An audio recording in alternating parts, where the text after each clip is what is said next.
जैसे ही एपिसोड 2 शुरू होता है हमें वूसू सभी की हाजिरी लेते हुए नजर आता है। सारी लड़कियां उसे देखकर बस दंग रह गईं।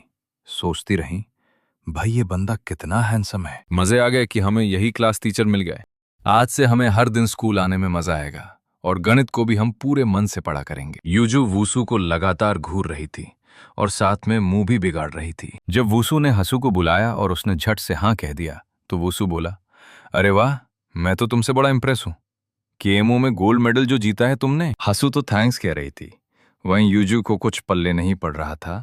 ये केएमओ आखिर है क्या? तो गोयोन ने बताया कि उसे भी कुछ नहीं पता। तो यार, केएमओ कोरिया का एक तगड़ा मैथ्स कंपटीशन है जिसे हसू ने अपने नाम किया था। वूसू जैसे ही जिया को बुलाता है, जो क्लास में थी ही नहीं, तभी वो क्लास में हाजिर हो गई और तुरंत हाँ कहकर अपनी सीट पर बैठ गई। वो थोड़ी परेशान थी तो वूसू ने तुरंत ये बात भांप ली। वो पहले कई और लड़कियों के नाम बुलाता है, पर जब यूजू का नाम आता है तो वो बड़ी बेरुखी से एक मर्दाना आवाज में हाँ कहती है। वूसू ने यूजू को देखा और फिर उसे पता चला कि अच्छा, तो इसका नाम ये है। फिर वो यूजू को लगातार पुकारता रहा जब तक उसने प्यार से हाँ में जवाब नहीं दे दिया। तो अब वूसू ने सबको अपना परिचय दिया और ये सुनते ही सारी लड़कियां तालियां बजाने लगीं, खुशी से पागल हो गईं। वूसू उन सभी को मोटिवेट करता है और वे सब उसकी बातों को पूरे दिल से सुनती हैं। वूसू को अपना होमरूम टीचर आता देख यूजू अकेली थी, जो हंसते हुए सोच रही थी, आखिर यही क्यों बना हमारा शिक्षक। स्पीच खत्म होते ही लड़कियों ने वूसू की जमकर तारीफ की, लेकिन यूजू ने अपनी सहेली की तरफ देखते हुए कहा, ये अड़ियल आदमी हमें यहाँ सिर्फ गणित सिखाने आया है या सीधा युद्ध के लिए तैयार करने? ये जो कप्तानी झाड़ रहा है, ज्यादा ही ओवर स्मार्टपंती कर रहा है। उसी वक्त वूसू ने ये सारी बातें सुन ली, जिसके बाद उसने यूजू को आवाज लगाकर तुरंत उसके पिछले मॉक टेस्ट के नंबर पूछने शुरू कर दिए। यूजू को पहले यही लगता है कि नंबर बस उसी से क्यों मांगे जा रहे हैं, फिर नंबर की झलक दिखाती है। वूसू ने पूछा, क्या मुझे सुनाई नहीं दिया? और तभी उसने फटाफट से 4 बोल दिया। वूसू का सवाल, 40 मतलब? तो फिर उसने जोर से बताया, नहीं, दरअसल 4 ही नंबर मिले थे। ये सुनकर लड़कियां तो हंसने लगीं और वूसू भी हैरान था कि कोई इतने कम नंबर भला कैसे ला सकता है यार, गजब। तो यूजू को जाकर सीधे बोला कि जितनी अकड़ दिखाती हो उतना ही गणित पर भी ध्यान दे दिया होता तो अच्छा रहता। उसने यूजू से कहा, मेरे दफ्तर में आके मिलना, और फिर वो वहां से निकल गया। यूजू ने अपनी दोस्त से यही पूछा कि भला डांट सिर्फ मुझ अकेले को ही क्यों पड़ रही है, बाकियों को नहीं। वूसू के साथ जब वो टीचर के दफ्तर पहुंचती है तब वूसू तो एकदम शांत है, पर यूजू की घबराहट बढ़ती ही जा रही है। फिर उसने हिम्मत जुटाई और कहने लगी, सर कसम से मैंने आपकी एक भी वीडियो रिकॉर्ड नहीं की थी, सच में। आपका मन हो तो मेरा फोन देख लेना। देखो यहां तो कुछ दिख नहीं रहा और डिलीटेड आइटम्स भी खाली पड़े हैं। वूसू फिर पूछता है कि क्या तुम्हें बिल्कुल भी नहीं पता मैं तुम्हें यहाँ किस लिए लाया हूँ? यूजू को याद आया कि मैंने क्लास में वूसू को बहुत कुछ सुनाया था, शायद इसी वजह से, और तभी उसने पूरी सच्चाई से माफी मांगी, मुझे माफ करने की विनती करने लगी। पक्का वादा है, मुझसे अब फिर कभी कोई गलती नहीं होगी। लेकिन वूसू ने तो बताया कि तुम्हें बस 4 नंबर मिले हैं, तभी तो तुम यहीं खड़ी। यूजू के 4 नंबर सुनते ही दोंगजू के तोते उड़ गए। तो वूसू ने यूजू को पढ़ाई पर घंटों सुनाने के बाद उसे बताया कि उसे 20 पन्नों का सॉरी ऐसे लिख कर देना होगा। यूजू का मुंह खुला रह गया। 20 पन्ने, बाप रे। अरे यार, मुझे थोड़ा तो बख्श दो प्लीज। मगर वो उसकी बात को बिल्कुल अनसुना कर देता है और यूजू को यहाँ से जाने को कहता है। इसके अलावा ये भी कहा गया है कि जिया को अब यहीं भेज दो। यूजू उदासी में यहाँ से निकलने लगी। तो यार फिर दोंगजू ने यूजू के लिए दरवाजा खोलते ही पूछा, अगली क्लास कौन सी है तुम्हारी अब? और ये सब देखकर वूसू को बहुत चिढ़ मचती है, कहीं वो जरा सा जल तो नहीं गया था। तो यार यहाँ दोंगजू वूसू की गंदी हरकतों के लिए यूजू से माफी मांग रहा है और साथ में ये भी कह रहा है कि वूसू तो हर वक्त गुस्से में ही रहता है, उसमें बचपना और नासमझी तो है, पर यार वो दिल का सच्चा है, तो उसे गलत मत लेना। हो सकता है वो अभी तुमसे नाराज हो, तभी तो ऐसा बर्ताव कर रहा है। तो तब यूजू इस चीज को नोटिस नहीं करती। दोंगजू को देखकर वो बस सोचती रह जाती है कि ये कितना स्वीट और कमाल का हैंडसम है यार। थोड़ी देर बतियाने के बाद जब वो बोली कि मेरी क्लास का टाइम आ गया है, तो दोंगजू ने उसे टाटा बोला और खिसक लिया। यूजू ने उसे जाते हुए देखा और झट से बोली, अरे वाह, ये तो सच में फरिश्ता है। यार इनके दोस्तों में सिर्फ वूसू ही गड़बड़ है, क्योंकि वो राक्षस हैं। फिर क्या, वो क्लास में आकर जिया को झकझोरती है और बताती है कि तुम्हें टीचर वूसू सर ने बुलाया है। उस वक्त जिया उठकर यहाँ से निकल ली। गोयन ने यूजू से पूछा कि क्या हुआ, तो उसने बताया कि असल में क्या होता रहता है। यार ये बैटरी मुझसे पूरा बदला ले रही है, जानबूझकर कम चार्ज दिखाकर नाटक कर रही है। अब यार पूरे 20 पन्ने का सॉरी निबंध मुझे लिखना है। तो फिर उसे बहुत परेशानी होने लगी। जिया को अपने सामने देखते ही वुसु ने उससे सीधा पूछ लिया, बताओ आज स्कूल इतनी देर से क्यों आई थी? तुम्हारा चेहरा बता रहा है कि नींद पूरी नहीं हुई। तो भाई आजकल तेरी लाइफ का क्या सीन? कुछ भी परेशानी हो तो बता देना बस। जिया जब कुछ नहीं बोलती तो वुसु उसे क्लासरूम की तरफ जाने के लिए कहता है और तभी दूसरी टीचर ने टोकते हुए कहा कि आपको बच्चों की जिंदगी में इतना दखल नहीं देना चाहिए, नहीं तो अगर कुछ गड़बड़ हुई तो कॉन्ट्रैक्ट में पंगा पड़ जाएगा। तब वुसु एक शब्द नहीं बोलता। उसे जिया बस बेहद परेशान लगती है। तो यार अगले सीन में आप देखोगे कि डोंगजू यूजू की क्लास में पढ़ाने आ गया है। जो भी दिखता लड़कियां उसकी सुंदरता में खो जाती थी। गोयन तो डोंगजू को ऐसे निहारे जा रही थी मानो उसने मन ही मन ठान लिया हो कि यही उसका फ्यूचर हस्बैंड बनेगा। तो फिर अगला सीन था जी जोंग का, जो लड़कियों को हाई जंप की पूरी ट्रेनिंग दे रहा था। पर यार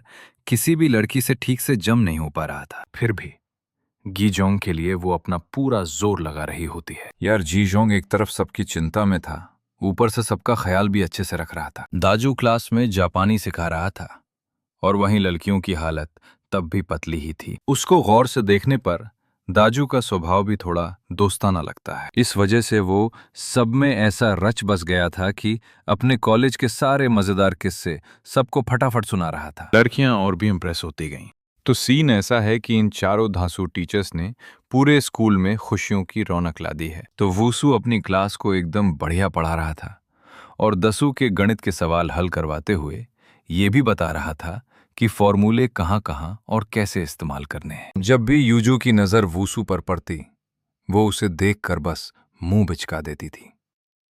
और भाई अब तो स्कूल के छूटने का समय हो ही चला था। तो जब वुसु जानना चाहता है कि जिया किधर गई, पर किसी को भनक तक नहीं थी। और फिर यूजू का कहना था कि वो आखिरी क्लास खत्म होते ही तुरंत यहां से निकल ली थी। चिढ़कर वुसु ने यूजू को देखते हुए कहा, अब तुम ही क्लास की सफाई संभालोगी? और वो झट से यहां से निकल लिया। यूजू तो हक्की बक्की रह जाती है कि आखिर ये ज्यादतियां उसी पर ही क्यों हो रही हैं। वुसु पर जब सब बरस रहे थे तभी अचानक उसके कानों में अपनी काम की आवाजें पड़ने लगी। फिर वो चारों ओर नजर दौड़ाती है कि ये मोहक आवाजें आखिर आ कहां से रही हैं। फिर उसे दिखा जी जोंग डोंगजू को कसरत करा रहा है। पर यूजू को फिर से यही लगने लगता है कि ये दोनों तो सबके सामने खुल्लम खुल्ला रोमांस कर रहे हैं। डोंगजू ने हाथ पकड़े और दबाते हुए कहा, अरे तुम तो एकदम सॉफ्ट टॉय जैसे नरम मुलायम हो। यूजू को तो ये डायलॉग एकदम मस्त लगा। बोला, अरे वाह क्या बात है। असल में डोंगजू पूरा दिन स्टूडेंट्स को पढ़ाकर चूर हो गया था, इसलिए गीजोंग उसकी मांसपेशियां ढीली कर रहा था। दोनों निकल पड़े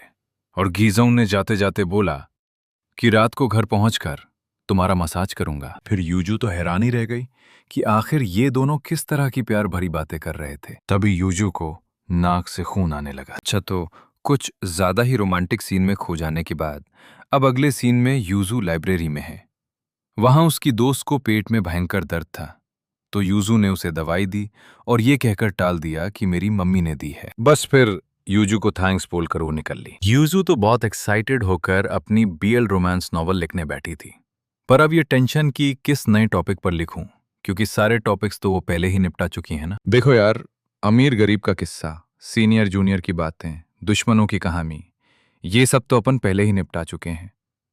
पर तभी अचानक उसके दिमाग में गीजियोंग की वो बात घूम गई कि कैसे वो बोल रहा था कि अरे तुम तो बिल्कुल सॉफ्ट टॉय जैसे नरम हो। तो उसने सोचा क्यों ना दोस्तों की लव स्टोरी पर एक नॉवल बनाओ। वो तो यार सोचने लगती है कि क्या होता अगर दो बचपन के दोस्त हों और उनके चेहरे बिल्कुल गीजियोंग और डोंगजू से मिलते जुलते हों। गीजियोंग डोंगजू के पीछे पड़ा है, उसे परेशान कर रहा है कि पढ़ाई छोड़, मुझे समय दे, किताबों में क्या रखा है। तो उसने पेन तक झटक कर उड़ा दिया। यूजू को लगता है कि ये टॉपिक उसकी कल्पना में कमाल का है, पर बाद में वो तुरंत बोली, नहीं नहीं, ये दोनों तो मेरे टीचर हैं यार, इनके ऊपर मैं कोई भी कहानी बिल्कुल नहीं बना पाऊंगी। लेकिन सच कहूं तो ये दोनों बहुत ही प्यारे दिख रहे थे। और हाँ, अगले सीन में इन चारों लड़कों का घर सामने आता है। एक ओर डोंगजू सबके लिए नाश्ता बना रहा है, तो वहीं दूसरी ओर गीजियोंग डाजू के बजते अलार्म की घंटी से बुरी तरह खींच रहा है। उधर वोसु स्कूल जाने को सही वक्त पर पूरी तरह तैयार था। फिर डाजू का कमरा देखा, जहां इतने शोर में भी वो बेखबर आराम से नींद ले रहा था। तो डोंगजू उसका अलार्म ऑफ करके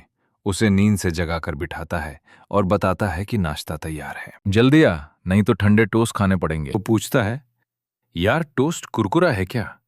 क्योंकि मुझे तो कुरकुरा ही चाहिए। इनकी बातचीत से ये पता चला कि ये मकान किसी अमीर लड़के दाजू का है और बाकी सब यहाँ तो बस किराएदार हैं, मगर इनकी दोस्ती भी है। तो दाजू को जब अलार्म बंद करने पर बोला गया, सीधा पूछ लिया कि तुम में अक्ल है भी या नहीं? तुम्हारी वजह से दूसरे रूममेट्स तंग होते हैं। दाजू ने झुंझलाकर पूछा, क्या मुझे अपने घर में अलार्म बजाकर चैन से रहने का हक भी नहीं? तुम लोग तो यहाँ बस कुछ दिन के मेहमान हो। डोंगजू ने बताया कि ये घर तुम्हारा ही है, इसीलिए हमने तुम्हें सबसे बड़ा वाला कमरा दे दिया है। गीजोंग ने पूछा, अगर ये उसका घर है तो क्या वो मनमानी करेगा? ये तो हरदम हमें ज्ञान झाड़ता रहता है। अपनी गाड़ी से रोज मैं ही सबको स्कूल छोड़ाता हूँ। दाजू के हिसाब से तेरी गाड़ी तो एकदम पुरानी कबार है, वो मुझे बिल्कुल नहीं जमी। फिर डोंगजू ने पूछा, मेरा टोस्ट तुम्हें पसंद है?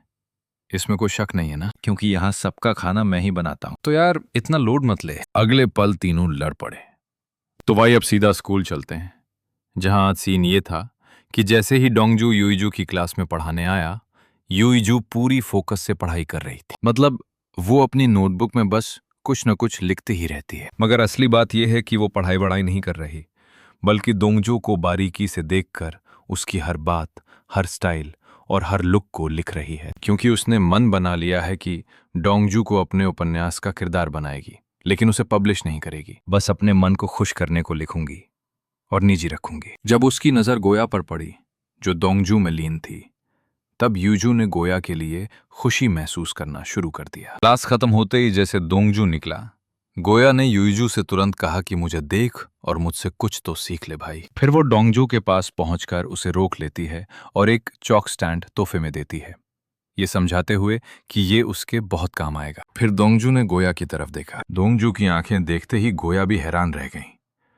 माय गॉड, ये तो हद से ज्यादा खूबसूरत है। गोया के आसपास बर्फ पड़ने लगी और वो इसे सच्चे प्यार का एक इशारा मानती है। डोंगजू ने तोहफा लिया और शुक्रिया कहकर निकल गया, पर गोया तब भी उस पल में ही गुमसुम थी। युइजू को यह बताया जाता है कि मैंने आज तक मिस्टर डोंगजू जैसा हैंडसम लड़का तो देखा ही नहीं, अब बस यही काफी है मेरे लिए। तो दोस्तों, नाइट सीन में जैसे ही गीजोंग मैदान में आता है, युइजू उसे देखते ही स्कैन करने लगती है और तुरंत समझ जाती है कि ये बंदा तो पक्की बुलडोजर पर्सनैलिटी वाला है। इनका चार्म और स्टाइल दोनों ही इतने हटके हैं कि मेरे दूसरे नॉवल के किरदार के लिए तो ये एकदम परफेक्ट रहेंगे।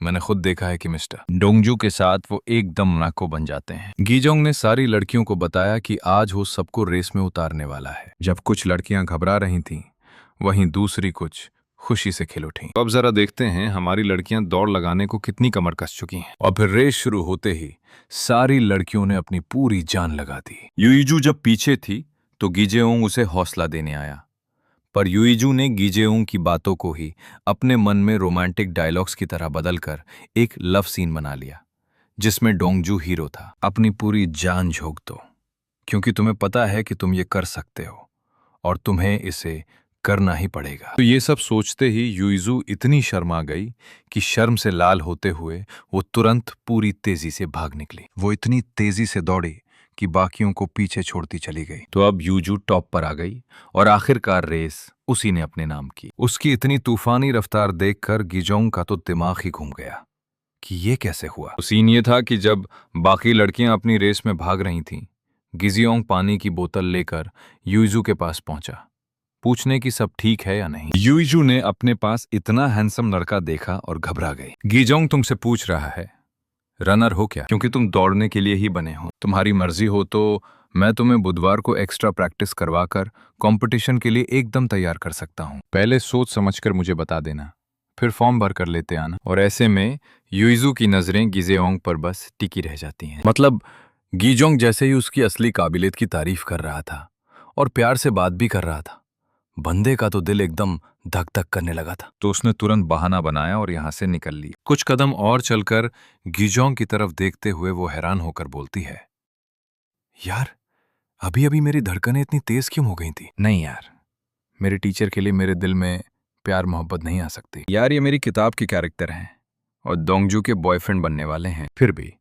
उनकी नजदीकी और बातें करना मुझे इतना भाया क्यों? बोलो, कहीं मैं इनसे प्यार ना कर बैठूं। और हाँ, इसी सीन के साथ इस हिस्से का यहीं पर दी एंड हो जाता है।